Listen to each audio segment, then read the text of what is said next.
ছাত্রনেতাদের মারধরের প্রতিবাদে আইসিআই স্কুলের সামনে ফের বিক্ষোভ এসএফআই। আইসিআই এর সামনে ফের বিক্ষোভ এসএফআইদের। ছাত্রদের কাছে শেষ পর্যন্ত নথি স্বীকার করলেন শিক্ষকরা। বুধবার স্কুলে ঢোকার মুখেই মুর্শিদাবাদ জেলার এসএফআই কর্মীরা বিক্ষোভ দেখান। উল্লেখ্য, স্কুলে ভর্তির ফি সরকার নির্ধারিত 240 টাকার বদলে নেওয়া হচ্ছে 1250 টাকা। অথচ মুর্শিদাবাদ জেলা বিদ্যালয়ের পরিদর্শক অমর কুমার শীল সোমবার জেলা স্কুলগুলিতে সরকারের বেঁধে দেওয়া ফির অতিরিক্ত ফি না নিতে নির্দেশ দিয়েছেন। সে কথায় অবশ্য গুরুত্ব দেয়নি কোনো স্কুল কর্তৃপক্ষ। এই অভিযোগ উঠেছিল আইসিআই স্কুল কর্তৃপক্ষের বিরুদ্ধেও। গোটা বিষয়টি জানতে মঙ্গলবার এসএফআইয়ের 5 জন সদস্য বহরমপুর আইসিআই স্কুলে গেলে তাদের মারধর করা হয় এবং 2 জন নেত্রীর পোশাক ছিঁড়ে শ্লীলতাহানি করার অভিযোগ উঠেছে ওই স্কুলের শিক্ষকদের বিরুদ্ধে। ওই ঘটনার প্রতিবাদে বুধবার ফের আইসিআই স্কুলের গেট আটকে বিক্ষোভ আন্দোলন করেছে এসএফআইয়ের সদস্যরা। এই দিন প্রাক্তন শিক্ষক সহ মঙ্গলবারের ঘটনায় অভিযুক্ত শিক্ষক ও করণিককে ঘিরে বিক্ষোভ দেখানো হয়। সব মিলিয়ে এই দিন স্কুল শুরুতেই ওই ছাত্র সংগঠনের আন্দোলনে পরিস্থিতি উত্তেজিত হলেও কোনো অপ্রীতিকর ঘটনা ঘটেনি। এইদিকে মঙ্গলবারের ঘটনায় এসএফআইয়ের জেলা কমিটির যে ছাত্রী গুরুতর আহত হয়ে মুর্শিদাবাদ মেডিকেল কলেজ হাসপাতালে ভর্তি ছিলেন, এই দিন সেই ছাত্র নেত্রী পল্লবী সরকারের অসুস্থতা নিয়ে বিক্ষোভ আন্দোলনে সামিল হয়েছিলেন। আমরা কালকে আইসিআই স্কুলে এসেছিলাম ডেপুটেশন দিতে। প্রতিটা স্কুলে, মুর্শিদাবাদের প্রতিটা স্কুলে 1000 টাকার ওপরে ফিস নিচ্ছে। বহরমপুরের প্রতিটা স্কুলে এই মাত্রায় নিচ্ছে। মুর্শিদাবাদের বাকি স্কুলগুলো 400, 500, 600 এইভাবে নিচ্ছে। আমরা এর আগে শিল্প মন্দিরে গেছিলাম, সেখানে আমাদের ম্যাম প্রতিশ্রুতি দিয়েছিল যে যারা দুস্থ তাদেরকে আমরা ইনকাম সার্টিফিকেট অ্যাপ্লিকেশন যদি দেখাতে পারে ছাড় দেব। কালকে ওনাদের ম্যানেজিং কমিটির মিটিং হয়েছে, তারপরে ওরা বলেছে তারা গার্জেনদের জানাবে অতিরিক্ত ফি তাদেরকে ফেরত দেবে। আমরা সেই মতো আইসিআইও কালকে এসেছিলাম।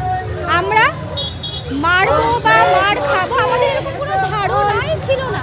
আমরা শান্তভাবে এসেছি। আমরা টিচারদের কাছে গেছিলাম ডেপুটেশন দিতে।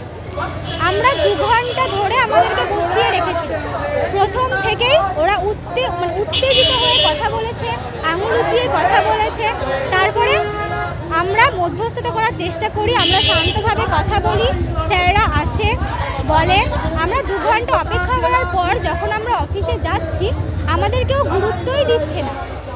আমরা বলছি আপনারা বলুন যে ম্যানেজিং কমিটিতে কারা আছে রিপ্রেজেন্টেটিভ, আমরা তাদের হাতে জমা দেব।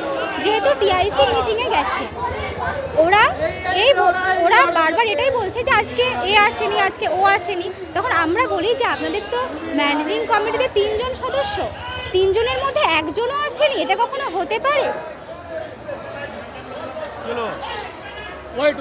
এটা কখনো হতে পারে?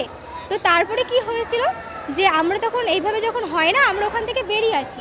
আমরা শুধু গেট আটকেছিলাম, শুধু দরজা লাগিয়েছিলাম। ওরা যে বলেছে যে আমরা নাকি সরকারি সম্পত্তি নষ্ট করেছি, আমরা ওনাদেরকে মেরেছি, এটা সম্পূর্ণ মিথ্যে কথা।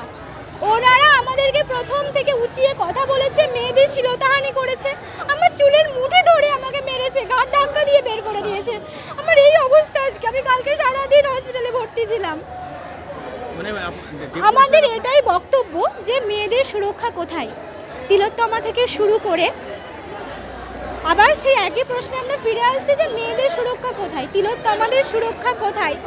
আমরা একটা গুরু হয়ে কখনো একটা স্টুডেন্ট একটা ছাত্রীকে মারতে পারে? কখনো গুরু হয়ে শিষ্যকে মারছে? এটা কখনো হতে পারে? এটা সম্পূর্ণ অপ্রত্যাশিত। শিক্ষকরা শিক্ষা দেয়, শিক্ষকরা আগামীর ভবিষ্যৎ তৈরি করে। তারা যদি এরকম তৃণমূলপন্থী মনোভাবাপন্ন শিক্ষক হয়ে যদি এরকম ছাত্রছাত্রীদের ওপর হাত তোলে, তাদের শ্লীলতাহানি করে, তাহলে ছাত্রীদের সুরক্ষা কোথায়? আমাদের বক্তব্য একটাই।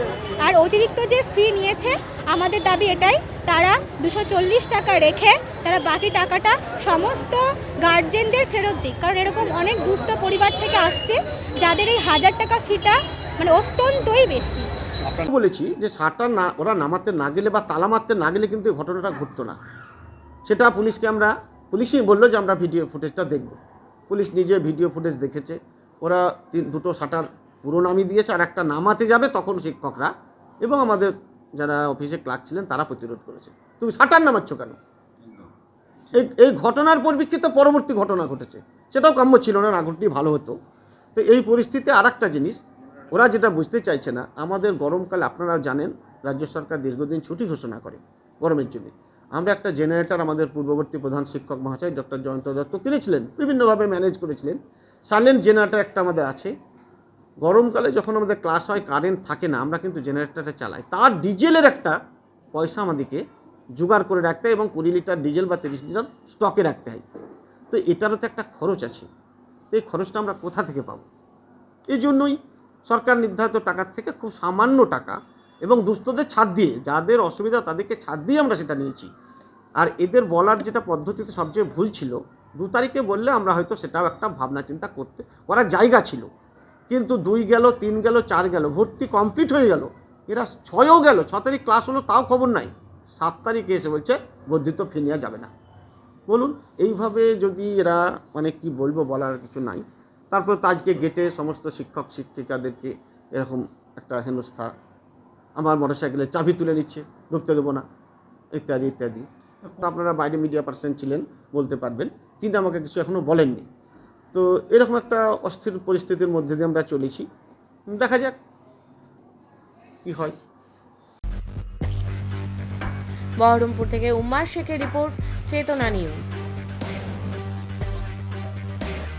হলমার্ক সোনার গহনার বিপুল সম্ভার নিয়ে এলো জীবন্তীর সাকিব জুয়েলার্স। এখানে পাবেন দুর্দান্ত অফার।